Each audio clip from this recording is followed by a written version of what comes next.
I understand we're going to be discussing here a little bit on how to prepare Bible study, whether it's for sermons, for giving Bible studies to people. There are some very important basic principles, and that's all the time we have for this evening, is just to cover some of the basic principles and what really needs to be in preparing a Bible study. What do you think is probably the most important first principle?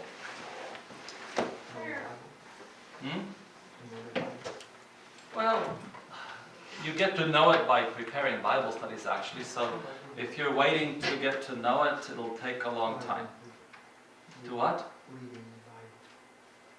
Yeah, a person can actually start preparing Bible studies even if they've never read the Bible. That's possible. That's actually possible. Doesn't sound so safe. Huh? If they use the right method, it would be safe. Actually, the first thing that you need, and if you don't have this, it doesn't matter how much of the Bible you know. Actually, there's people that know Bible very well, and yet they're going to come up with all sorts of false theories and false conclusions. So it doesn't help them any. In John chapter 7 and verse 17 is a very important Bible verse here. John 7 verse 17. Brother, if you'd like to start with you, read the verse there, John 7 verse 17.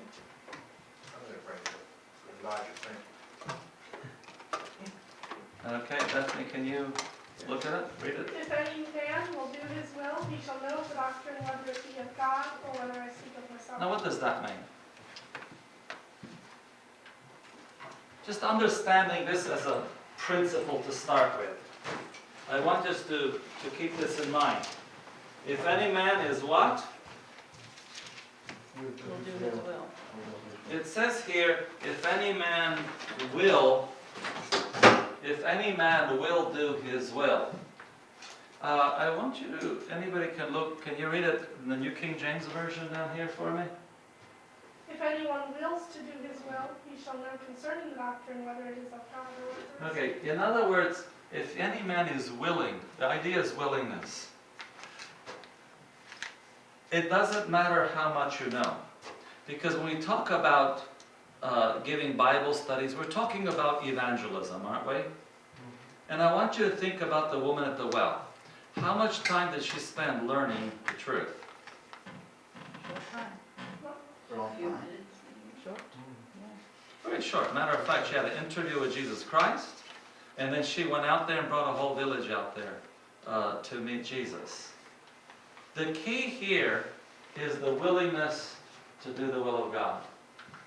And when you are doing a Bible study, obviously, you need to give someone a Bible study, so you're preparing a study for somebody. You have met somebody, you're trying to explain that to them. So who are you preparing the Bible study for? That's the problem. We do that quite often. Whether we're dealing with sermons or whether we're dealing with Bible studies to people, the first person you need to prepare it for is yourself. Okay? We need to understand that it's for me. And the problem is we do prepare it for other people. I remember a young worker, he wasn't a worker very long, but a young worker, he was so excited he had prepared a sermon for someone in church. And he told me about what he preached about and everything. And I asked him how much was it for him. And he says, oh, it wasn't prepared for me. Well, he's left everything, over the years. But the problem is we have to prepare it first of all for ourselves. That's number one. And in the Bible study, you have to be willing to do the will of God. So, if you're not willing to do the will of God, you're not going to be able to understand anything. So, we have to start with certain basic principles. So, if we would look at this, okay, so we have number one, obviously, willing to do God's will. That is really important as far as it's whether you're preparing a sermon, whether you're going to preach at divine service, whether you're going to preach at camp meeting, whether you're going to give somebody a Bible study, whether it is for yourself, it doesn't really matter. That is the key. And obviously, a lot goes into this. So willing to do the will of God means you have to be converted. And we have to be converted on a daily basis, so it's not just once in an experience that you have. And so one of the best things that helps me a lot is whenever I'm preparing a study, before I go to the pulpit, Lord, please help me. It's for me, I need it. Make sure that we're giving our heart to the Lord. It's really critical. What else? Before we go to the next part there's something else that if you're going to go from here, something naturally happens as a result of this. And without this, it's going to be impossible to give a presentation successfully. And like I said, without going through a lot of details, and again, it doesn't matter whether you're preaching, whether you're studying, it doesn't matter what it is. You have to have some really important key element. And if you don't have this, you won't have success. Enthusiasm? Enthusiasm? Enthusiasm is a good point. How do you get enthusiasm? You're interested in the topic too. Okay, so if you're wanting to do God's will, would you be interested in the topic? So it doesn't matter which topic it is. It doesn't matter what topic people give you to, even if it's assigned to you or you decide on the topic yourself, you're going to have enthusiasm in one sense because it is coming from God, but something that we need to actually have outside of ourselves. Holy Spirit. Okay, how does the Holy... Okay, so the Holy Spirit comes if we're willing to do God's will. We'll never have anything with that.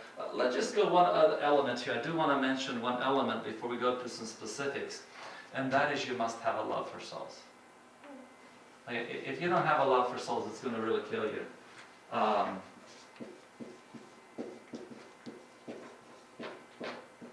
So, when you are praying, because when we talk about prayer, we have to be specific in our prayers too. Because if we're not specific in our prayers, we're going to miss out. And obviously, we need to be praying that God will help us to be willing to do His will. We get the Holy Spirit as a result. Okay. When you want to do God's will, you'll be enthusiastic about the topic because it's anything in the Word of God is there. But now to translate that from here to giving someone a Bible study, you have to love the souls. And it doesn't come naturally, okay? I remember one person, he used to be, again, unfortunately he's not a worker anymore. He's not a member anymore either. Excuse me. But he was complaining, he says, well, why is it that only rubbish people are interested in our church?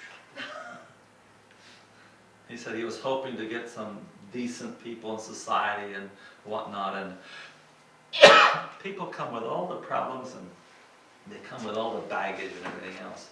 And he didn't realize that one of those rubbish people is ourselves, you see, because seriously, Jesus says I came to call who?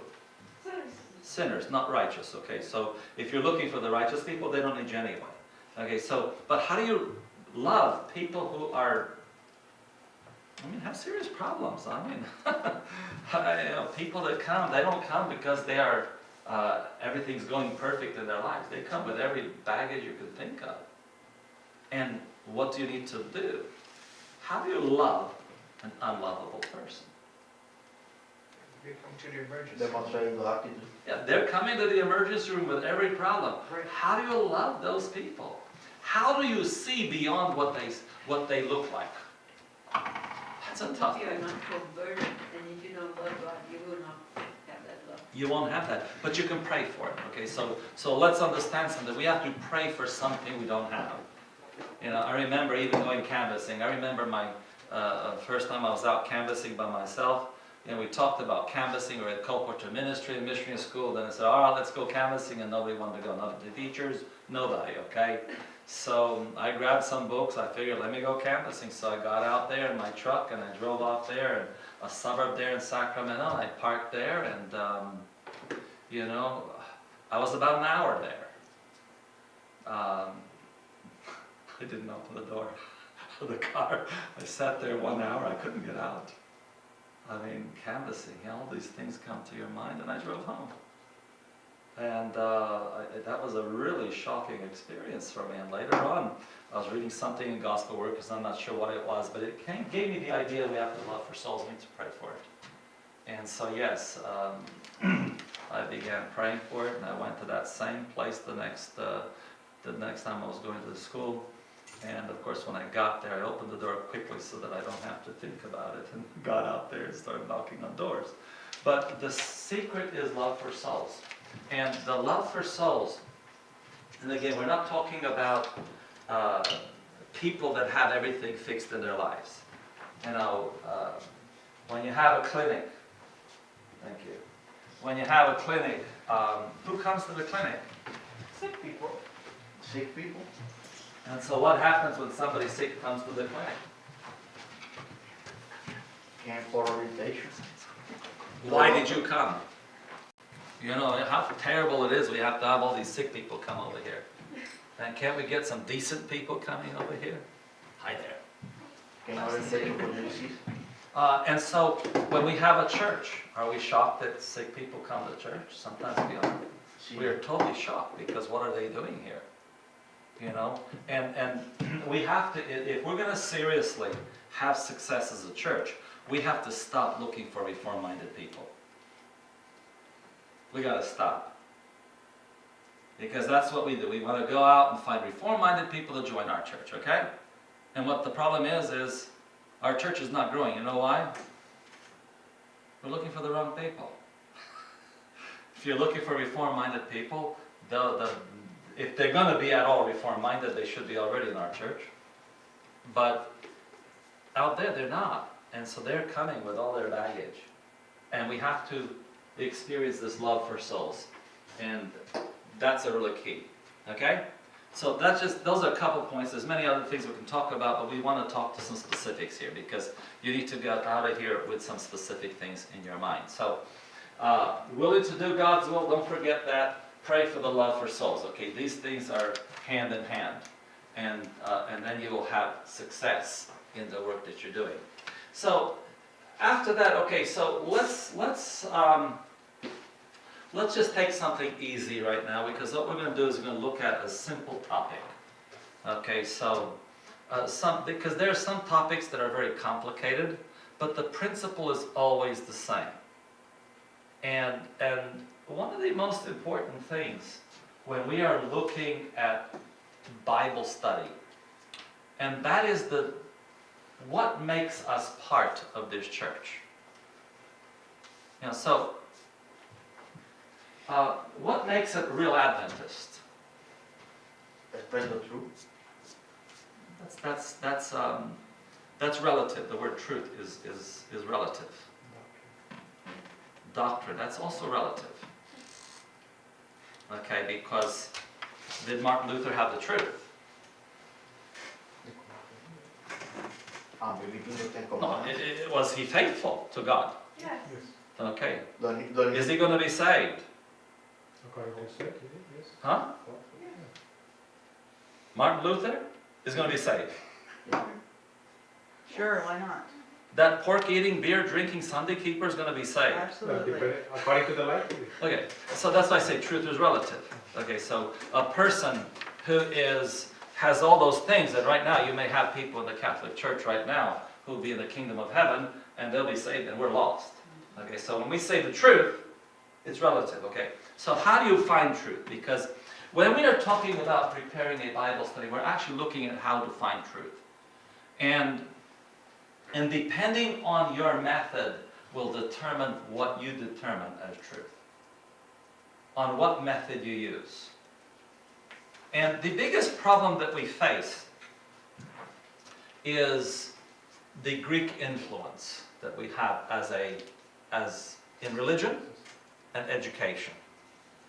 The universities, it's a Greek system. present truth.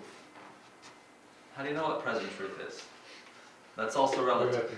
Let's go back to what determines What we call present truth is our method of Bible study.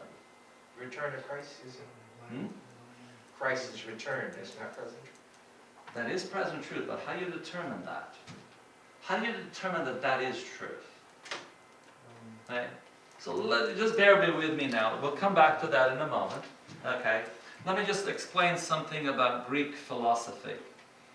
When I was in, I only did one semester in university, okay?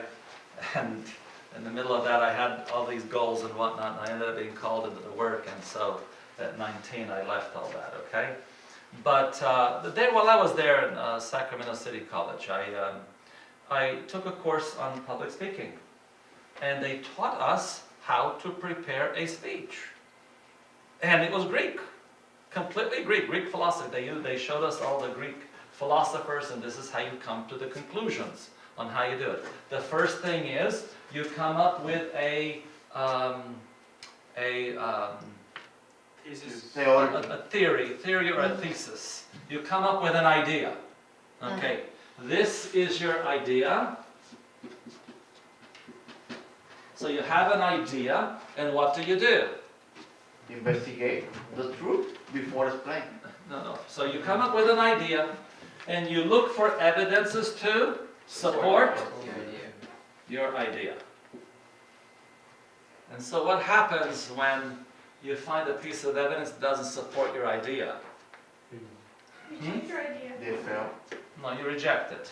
Okay, and this is a problem. And in church, this is why we have so many differences of viewpoints. Not just denominationally, but within our own church, we have different viewpoints. We come to different conclusions.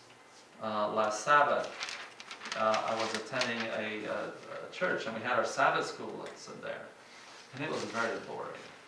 And they didn't have a review or anything, but by 10 o'clock, we're almost finished with the lesson. And then someone made a statement which was didn't make sense, but anyway, they made a statement, and then we ended up having an exciting discussion till 10:45. Okay, but I could listen. But I was listening to the discussion. It was a lot of people saying a lot of different things. Okay, but if one Bible verse does not support your viewpoint, what do? You reject it. Okay. And this is the problem. And so the initial idea that we have influences us. And so you read a Bible verse, and even sometimes the same Bible verse, if you have a predominant idea, what are you going to do? You're going to read that Bible verse based on that influence that you have. Okay? And that's Greek philosophy. And Greek comes from Babylon. Okay, it's Babylonian in its nature. All right. So now what we have is eraser. I don't have that, eh? Okay. So what we need to have. Oh, thank you. That's great. So in different churches, you have many different denominations. Why do we have so many different denominations? It is, again, they each have their idea, and they support that idea. Eventually, they find that there's problems in their ideas, and so they start having less controversy. The more conservative a church is, the less controversy they want. Okay, the more liberal a church is, they don't need any controversy because they're just letting everything go. You can have whatever idea you want. And so either case, they don't do a lot of research, both conservatives and liberals. Okay? And so this week I was listening to NPR, and they were talking about how they have all these people, they're in a special class of people, and that's the descendants of Martin Luther. Their DNA, and then it shows they're part of that. Yeah, they have all these, I forgot how many people there are that are literal descendants directly from Martin Luther. And some of them are Catholic, some of them are Lutheran, some of them are different Protestants. And what they all had in common as they were talking about is they're looking forward to the Catholic Church and the Lutheran Church to finally unite, because there's no reason for the separation anymore. And they're right. No, they are right, okay, when you look at all those churches, okay. And again, the reason being is because they have an idea and they try to support that idea. What made Adventism different when, well, Martin Luther started on that track as well, but he was, again, influenced by a lot of his ideas. William Miller, at his time, made something quite unique. And what did William Miller do? And this was the foundation of Adventism. What did William Miller do? Now keep in mind, he was a deist, and he eventually got led to believe that God exists. And so what did he begin to do? Study each Bible verse. until Okay, he so he understood began to study the Bible, okay? So as he began to study the Bible, how did he do it? verse by verse. Okay, so he went verse by verse, so he didn't just read from Genesis 1 all the way through. Now, keep in mind, it is important to read the Bible all the way through, please. It is really important. And I think people should at least read it a few times in their life, all the way through. Because even with this method that we're going to talk about now, you're going to miss a lot of things unless you read your Bible through. So by reading my Bible through, when you get a Bible verse, you know what it's talking about already. It gives you some idea. But basically you mentioned verse by verse method, or a topical method is another way to do it. So you get a topic in the Bible. Let's take a simple, let's just take one for us, for example. Let me give you a simple one for us to do. It's a little bit harder in this scheme of things, but it's simple enough as a topic. And let's just take the topic of how to keep the Sabbath. So when you take a verse, a statement like this, how do you keep the Sabbath? And one of the big problems that I find in being a speaker at conferences is somebody organizes a conference theme, they give each of us a subject, and then people preach on whatever they want to preach anyway. That's the big problem, number one.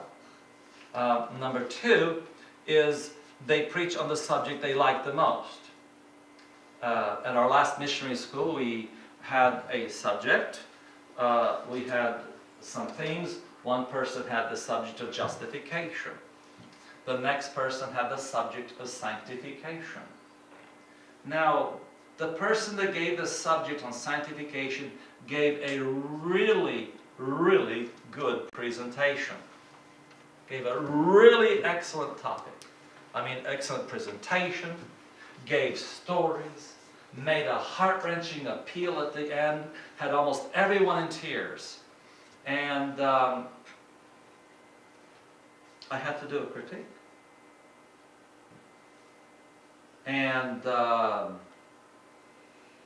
don't think I gave him just barely above 70 on this subject. And the hardest thing was that I had to say, now, you did good delivery, you gave plenty of Bible verses, you explained justification really well. Sanctification. No, justification. No, he His says subject was sanctification. Preach on what you understand. He preached on justification because it's his favorite topic. And somebody had just given justification, and he said, oh, but I think this is so important. I know what you think, but the Bible talks about sanctification as well. Somebody else had the subject already. And based on that, my guess was that all he could talk about was justification, and he's going to get on the wrong foot. He's going to get confused by the time he's through, because you're studying only one subject. You don't want to look at any other Bible verses. Okay? And so that's a big problem. I've been to conferences. Even the subject, how to keep the Sabbath. I gave a minister this subject one time, how to keep the Sabbath, and in 1 hour he spent about 55 minutes on why to keep the Sabbath.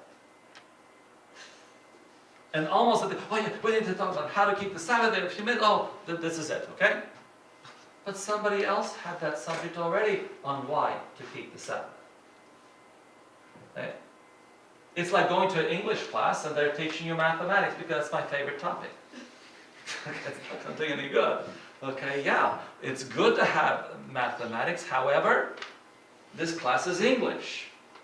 And so it's really important. Now, most of the time when you're giving a sermon, you can choose your own topic. Okay? However, sometimes you don't choose your own topic, and sometimes you're, even in giving people Bible studies, what you have to do, you have to give them topics in order.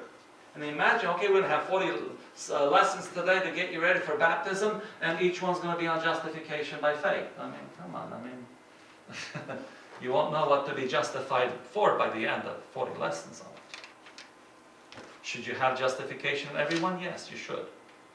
Conversion needs to be in every single topic, okay? Don't misunderstand me. We have to have genuine conversion, but we also, God never gave us just one Bible verse. He gave all these topics for a reason. And so now, on how to keep the Sabbath. That means you have to discipline yourself. There's many Bible verses on the Sabbath. Okay? Which ones are you going to choose? What are you trying to understand? You're trying to understand how to keep the Sabbath. So the first thing you need to do is find out words that will help you to understand this subject. So what words will help you to understand this subject? To start, when does the Sabbath begin? The parameters? Okay, so in your mind you're already preparing your subject. When you are doing research, you're not ready for that question, because most of the time you don't even know that you have that question. Now, in your case, because you grew up in the Reform, you know about the question when to keep the Sabbath. However, what we want to do is find out how to keep the Sabbath from a biblical perspective. And so you're going to have to do a thorough study on this. And the problem is we don't do thorough study. We just do whatever comes to our brain, and therefore we get all sorts of half-baked ideas out there.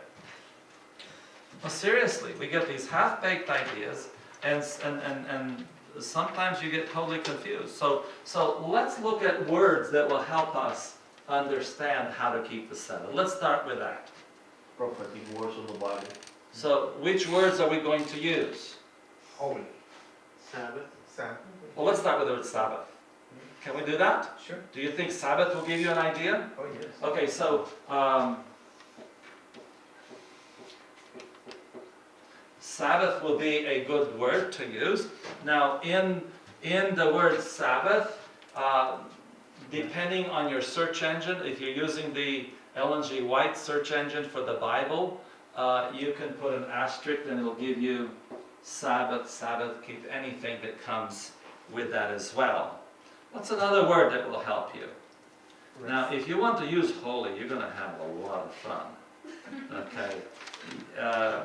You're going to find holy for so many other things. And the tendency with the word holy is you're going to get sidetracked. Because you're going to have, let's just look at it real quickly here, just to look at the word holy. Just According to the Genesis chapters, then you see the creation in 7 days. yeah, but we don't know that yet. So I'm looking at principles, okay? The problem is we know certain topics. And because we know certain topics, we're going to already predispose ourselves on how to explain those topics. That's our problem, okay? And so I've seen people, you give them a topic, and they're going to have whatever's already in their mind, rather than doing the research. What we're trying to do is help you understand how to do research. Now, if you get up the word holy, for example, in the Bible, you're going to get the word. The word holy is going to come up with 611 references in 247 verses, which is not too bad. So that's not a lot of verses to look up. So In 25 minutes, the presentation. No. Okay, so please understand something. Yeah. Our problem is we want to give a study for 45 minutes and we're so shallow that when I'm sitting there listening to the presentation, I wasted my time. Okay? And the worst thing is when workers and ministers do the same thing, and then they're getting paid, and you figure, you know, if I'm paying my tithe, I feel cheated. Seriously. It's like going to the store, you spent money to buy a Mercedes-Benz, and they gave you a beat-up Hyundai. Okay, that's not even working, okay? And they say you got a good deal. And you're not going to be very feeling like that, okay? Because you paid for this and you're getting, okay, you go, whatever, sorry about Hyundai, okay, you go. That's put mine. That one was so bad. Like, at least Hyundai recovered itself. The Yugo never did recover itself. That thing was hopeless. Whoever paid for that thing wished they never had one, okay? It was hard to even get rid of, okay? So what you need to be doing, so when you are doing, I like this pyramid. This is what I like to use. Basically, a pyramid. And when I talk about doing a sermon, okay, the sermon is about this much of my research. Okay? The purpose of the sermon is not to give your research, okay? So, if you want to do a good sermon, you're going to have at least just a common, we're not even talking about a major subject, just on a basic subject, I expect about 10 to 15 pages of notes. That's what I expect you to do. I expect you to invest time to know something. And out of that, you're going to present about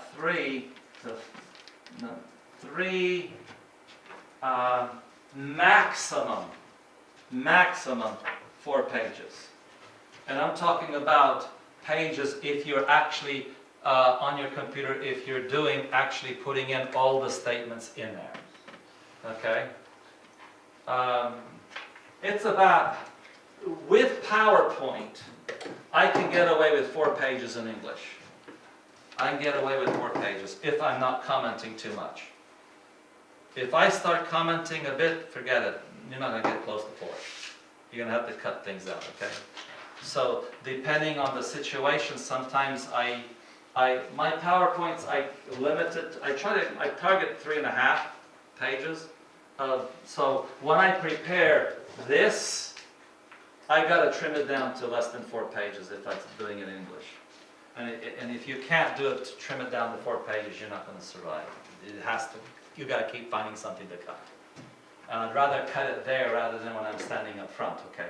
But with PowerPoint, you can do this because you don't have to repeat the verses, you don't have to, because without PowerPoint, people have to listen a lot more.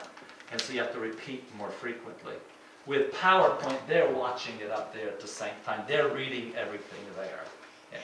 So 10, 15 pages as a personal study, and then 3 to 4 to present. Of that, you're going to present about 3 to 4 of it. That's what it's going to be. And when you do this, what's really exciting about this is if somebody is there and they throw you a question just out of the blue in your subject, you're not going to get worried too much because generally they're going to throw you a question that's over here somewhere and no problem, you have that already in your notes. Okay? And it's in your mind already. So when we're doing this, so in this particular statement here, you're going to be looking at 231 verses. Okay? Out of those 231 verses on how to keep the Sabbath, you may get only a couple of verses. It's good, but you're going to only end up with a few verses.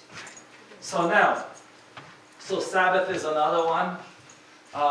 If you want to, you could look up holy. You could look up holy if you want to. It's not going to hurt you. It's not going to hurt you, seriously. It's going to help you, if not on this one, on another subject. Don't worry, look, I had a subject one time, and by the time I put everything in there, just in the spirit of prophecy, I had about 25,000 quotations. And you won't believe it. The first 5,000 gave me only one-sided viewpoint. I started seeing a different side only after 5,000. And actually up to the 5,000, it was teaching it was giving me the idea that we were wrong as a church. And if I stopped along the way, I'd start fighting, and that's wrong, there's no way you can teach this. It was after 5,000 I started seeing, the different side of the elephant. Okay, it's not just the trunk. Okay, I started seeing a bigger picture. It's like, wow, this is a whole different animal than it was at the very beginning. And so this is why it's so important to do thorough research. So let's look at another thing. So how to keep the Sabbath. So we're looking at Sabbath. Another word is seven. And then again, asterisk, because it could include seventh and things of that nature. So these are just a couple. Other words may come to your mind. Rest. Okay, rest. Rest is another one. So now this is just an example of this, okay?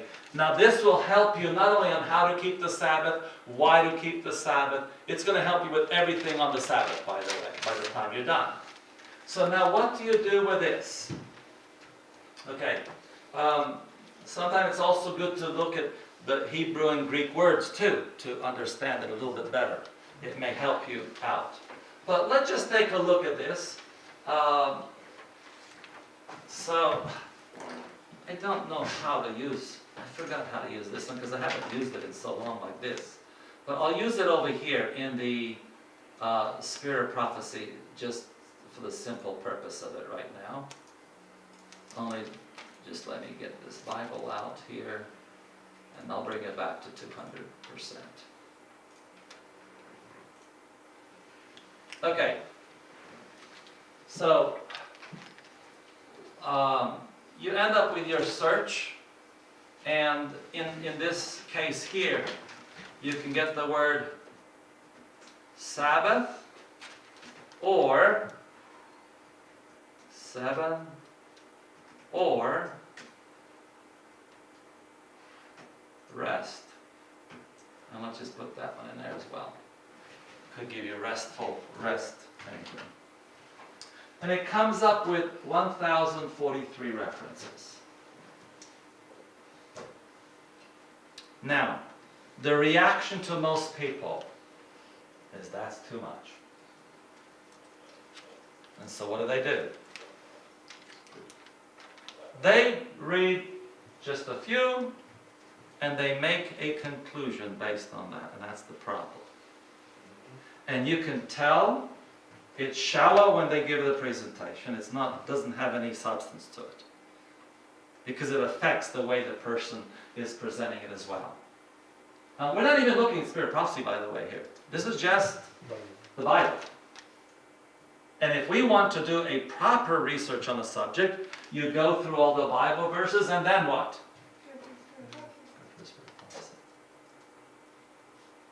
And I do that on a lot of things, especially if it's a controverted issue. I definitely do that.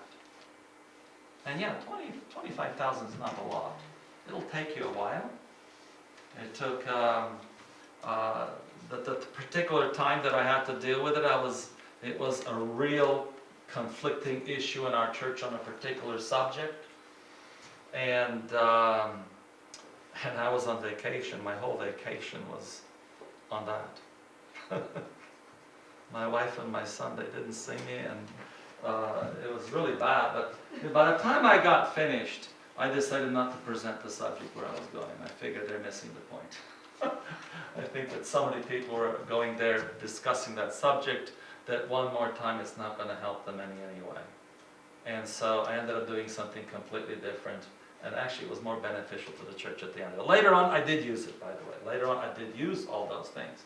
I had by the time I was finished, I had well over 100 pages of notes, just rough notes. And then when you start putting it into subject matter. I think my initial presentation on that subject is about 30-something pages. But that's okay, because you want to know what's your purpose in doing the research. What's your purpose? Explain the theory. All the reasons do not desanimate your. So what's your purpose in doing that research? And God may speak clearly. To who? To me, In other words, willing to do God's will. So the main reason for this is that you're willing to do God's will. Forget about other people. Okay, because we're so busy trying to convince everybody that we get nowhere. Okay, we have to do it for ourselves. And so all that research paper, it's going to be beneficial to you if to nobody else. And yeah, in the beginning, when I first became a Bible worker, I prepared studies for people who asked me a question, and by the time I was ready to give the answer, they were not interested in the subject anymore. Did I lose my time? No, it was for me. Okay? And it helped me get established. And then, it was so funny, on so many of those things, when I don't have time, when you're in the middle of a meeting and somebody really wants to cause trouble, and they come up there so high and mighty and you're terrified, you know. They come up, I have this question for you. Lord, be merciful to me, I pray. And then he comes up with this question so intricate. This is it, and he really slams it on you. And you're listening to his question, you get a smile. You're prepared for God. So, thank you, Lord, for helping me get it ready. And then you come up with an answer, and you're like, where'd you come up with that like that? That was your investment. It changed my life, but now when you need it, it's there. So now keep in mind, as you're looking at this 1,043 references, you are not looking just to write down every reference. So this is what I do when I'm preparing a study. Number one, of course, if you're preparing it for, if you're going to be preaching next Sabbath, you don't have the luxury of doing it for the next 6 months, okay? So you eventually have to stop, okay?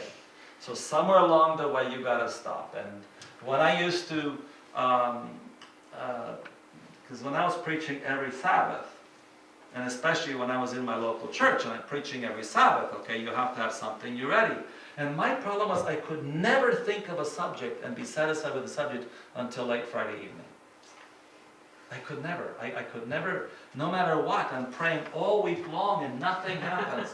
Nothing, no matter what, nothing comes up until Friday night. Friday night is when it comes down.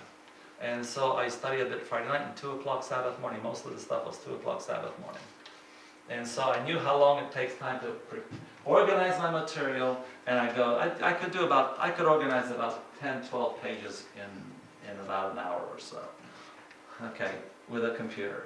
And so when you know how much time, then I do my research all the way until I get to that many pages. And then I would organize it and get ready to preach the sermon. And it's fresh as anything, okay? So of course for the people who are listening to it for the first time, it's the freshest thing that they can get, because I just prepared it. So, but when you're just preparing, so if you know you're going to be called up to preach, especially if you have a church where there are other preachers, okay? Yeah, I know we don't have sisters preaching normally, but you need to be ready and find places to preach. I tell you what, there's a lot of places we can't send people because there's nobody to go. Well, then go ahead and go there. Start your own places where there's needs. Okay, but the fact is we need to be ready. So what you need to be doing is always preparing a sermon. Sometimes I was going to camp meetings. I remember going to California one time for a camp meeting, and I began preparing a sermon. I knew what the topic was, so I kept preparing a sermon, got everything ready, but I knew we can't go. Okay, but I had it ready for me. Actually, one time in California, I knew we couldn't go. We were working in Shahola, and suddenly, on the last day, we found out I can go, because the people weren't coming to work, and I had some free time, and I needed to go there anyway for a meeting. And so my wife, back in those days, you could buy airplane tickets with different people's names on it, okay? So we got a ticket with her and myself and my son for a really dirt cheap. We got on the airplane, and while I was flying to California, I was preparing a sermon. And we were getting there, it was going to be Friday evening. The conference opens, we arrived there on, we arrived there Friday early afternoon. Barely had time to finish my sermon. And I went to church for the opening of the conference. And as I entered the church there, the brethren there, like Brother Pamantuan was there, he says, "Oh, you're here!" I said, "Yeah." He says, "Praise the Lord, you know, because the person assigned for this thing just called me 20 minutes ago and said he can't come, and I have to preach, and I don't know what to do. Can you take the sermon, please? Can you do that?" Okay. And so he said, "Doesn't matter, you can preach on anything." I had it in my Bible. And I got up there and I did the introduction to the conference. How did you get an introduction? I just prepared just in case. And you should always have something just in case. And if you do something always just in case, guess what? The just in case comes quite often. Yes, it does. All right, so let's go here. So keep in mind, what's our topic? How to keep the Sabbath. So we don't have to do too much here. We don't have to, well, I'm not going to go through the details here. Verse 2, who's going to read us verse 2 right there for us? Who's next?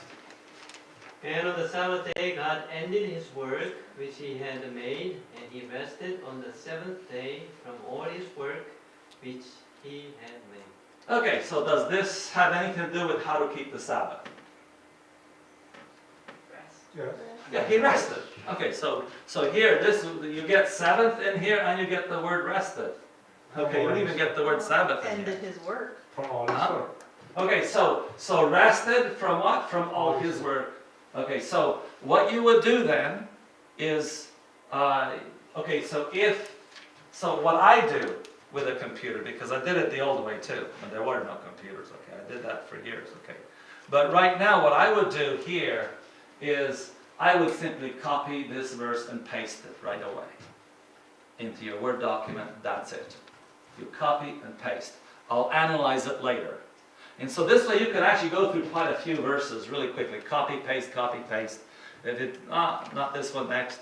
And you can go through, I think I can do about, I can't remember, somewhere between 200 and 500 verses in an hour. Very easily, maybe even more. And again, just copying and pasting. Once you copy and paste, then what you would do is, when you're finished, your next step would be just to highlight the important word. So the highlight here, rested all his work. That's all I would bold. Rested in all his work. That would make it very clear. So that when you look at that verse, immediately you'll know what it's talking about, okay? The next verse here, next one to read it. And God blessed the seventh day and sanctified it, because that in it he had rested from all his work which God created and made. So does that tell you how to keep the Sabbath? Well, there was no work. Sort of the repeat of words.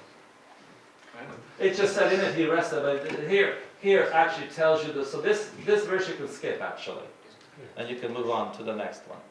Okay, so and as you get accustomed to this, you analyze it very quickly. So here, again, our time is up, but this is the idea. So it's very simple. You look at this verse, you copy it, paste it. When you go through the whole Bible, don't waste your time thinking, how does that fit in there and all this kind of stuff. You don't start thinking of, you'll get to the time and all this other stuff coming later on. So right now you just copy and paste, that's the first thing you go through. And just enjoy your reading. Just enjoy reading all the way through. And then once I've done that, then my next stage is, I go through and I read everything I had copied and pasted. And as I'm reading it, I'm putting in bold those points that are clearly reflective of that in there. Okay, is that clear? Review. Now the next thing is because you're trying to organize this as well, okay? To organize your thoughts. The next thing is, I mean, what do you think is the most effective way to teach? With questions. With questions, okay? Because people, they come, they want to sit down and listen. When they sit down and listen, what do? 5 minutes, 10 minutes of just sitting there listening, what do? You fall asleep. Distracted. Okay? No, but you're not interactive. Okay? Now with questions, you're interacting. And so you want to make sure. So what question, so this verse here, when you come to this, after you've gone through everything, all your material, how many ever pages you have, you now come here, it's already highlighted.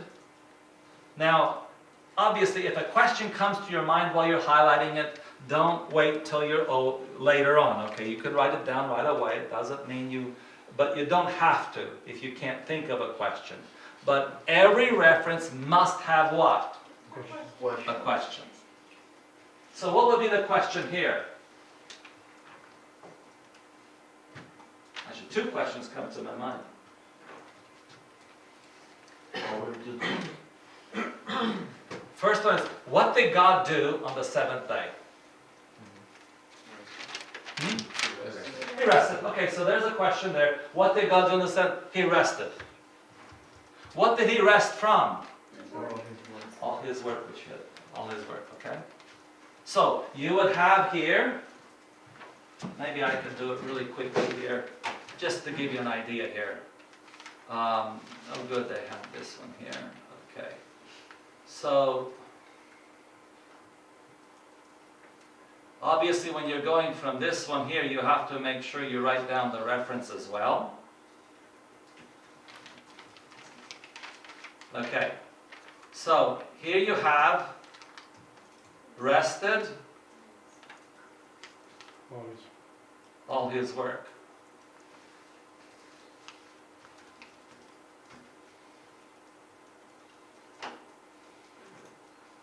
So question. What did God do on the Sabbath? And then you have the reference. And guess what? You can use this twice. From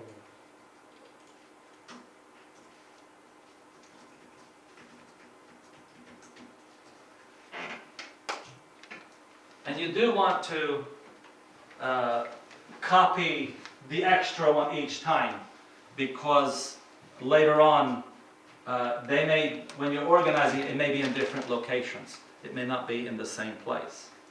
And so what you do here, once you're finished with this, all the way through your entire 15 or 20 pages, whatever you've come to, Bible, Spirit, Prophecy, and like I said, if you are running out of time, you have to put a limit. So 10 pages is a good amount to have, to quit at 10 pages. If you're doing 10 pages like this, you'll probably end up with probably about 3 pages of Bible references and about 7 of Spirit Prophecy. What you're going to find is when you're doing the Spirit of Prophecy, you're going to find a lot of Bible verses in the Spirit of Prophecy. So what do? Extract them and put them as a Bible verse. Okay? Why read from the Spirit of Prophecy, the Bible verse, when it's already in the Bible? Okay? And sometimes you're going to find Bible verses that you never found looking at it this way. That's okay, so you put it in there. So once you are done with all your 10 to 15 pages, then what? Then you read your questions. Read each question. And as you read questions, you're going to find categories. So in this case, on how to keep the Sabbath, you're going to find some references that have to do with the preparation day. Some references have to do with the Sabbath, what not to do on the Sabbath. And obviously you're going to find references that tell you what to do on the Sabbath. Okay? And then you may even find references on how does, by doing these things, how does it help you in your personal daily life? And then when you do that, you put them all into different sections, and then you organize each section to make it sense for you. So that when you ask the question, what's the first question, what's the second question, in your mind. And keep in mind that what makes sense to you, it may be different than somebody else. And that's perfectly fine, because it must make sense to you. And we did this, the first time we were doing this as a group, 8-year-olds did the same thing. They went through the thing. Now they were able to give a presentation of 20 minutes, and fairly good presentations too. 8-year-olds were doing it. And so I know young people can do it. So is that clear? It's very simple. It's not complicated, but it's not deciding what you believe. It's asking God, what is His will? What does He want me to learn? And it doesn't matter what it is. When you talk about love, you can find out what is love from the biblical perspective. Faith, what is faith? You go look through the whole thing in the Bible.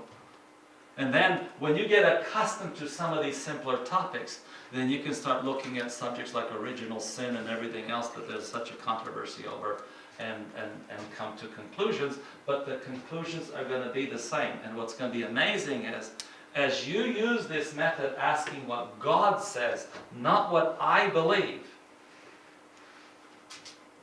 it doesn't matter from where you are. We can meet from another part of the world, and guess what? Have the same conclusions. It's no different.